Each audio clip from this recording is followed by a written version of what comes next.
Welcome to Cedar Lane Cemetery. Located in Milledgeville, Georgia, this cemetery is the final resting place of patients who passed away while being treated at Central State Hospital, originally known as Georgia State Lunatic, Idiot, and Epileptic Asylum and Georgia State Sanitarium.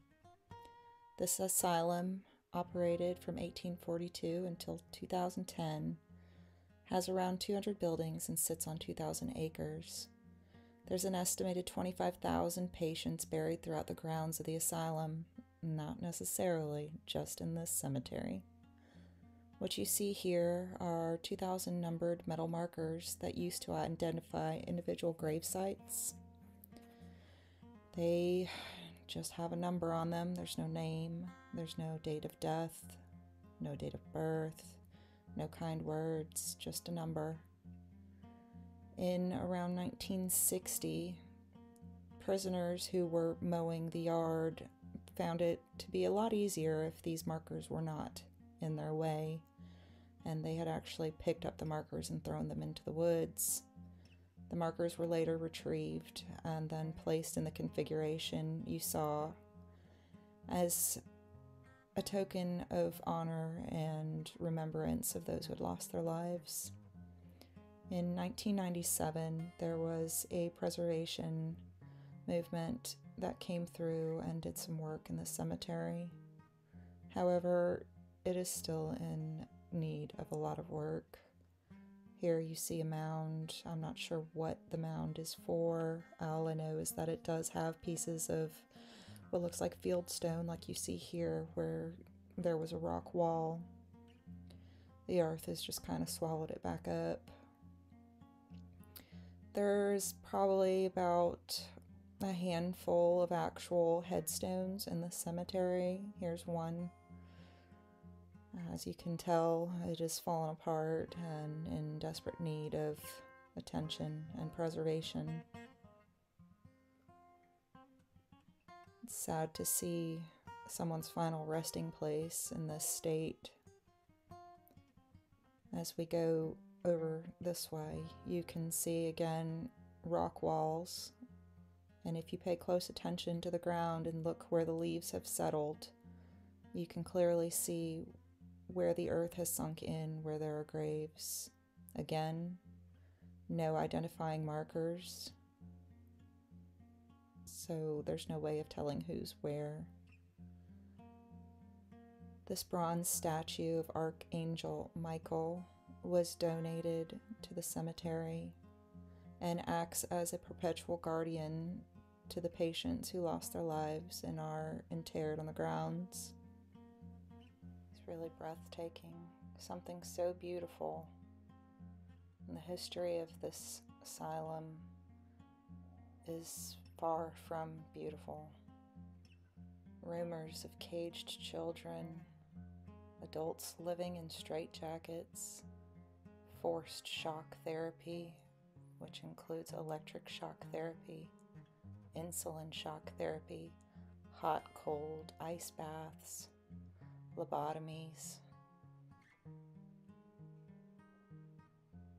The history is far from beautiful.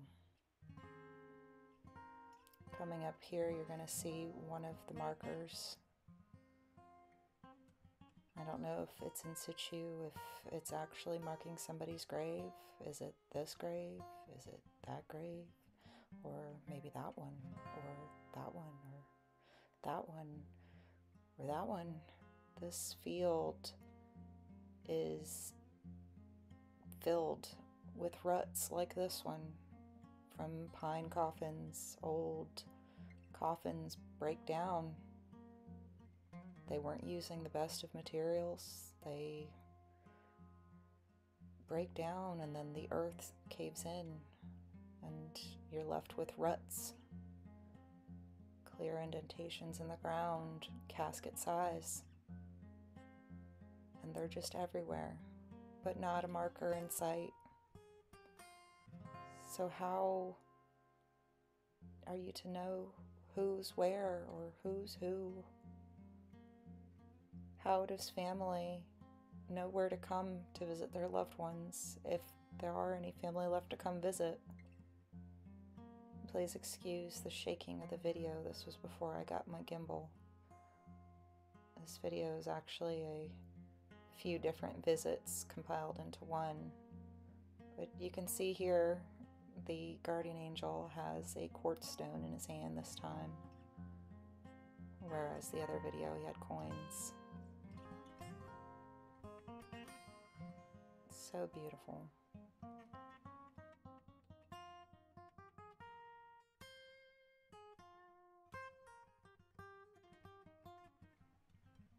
As I mentioned earlier, there are headstones,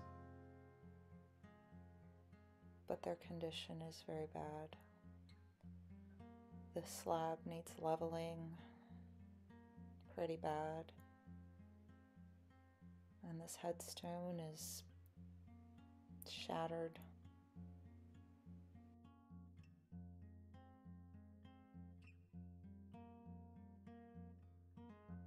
I hope you've enjoyed this walk through Cedar Lane Cemetery in Milledgeville, Georgia. If you would like to see videos on the actual abandoned buildings of the asylum, please drop a comment down below. And don't forget to hit that like button and subscribe. Stay tuned to the end for a sneak peek of the asylum's abandoned buildings. Until next time, take care and get out there and adventure. Thanks for watching J3 Adventures.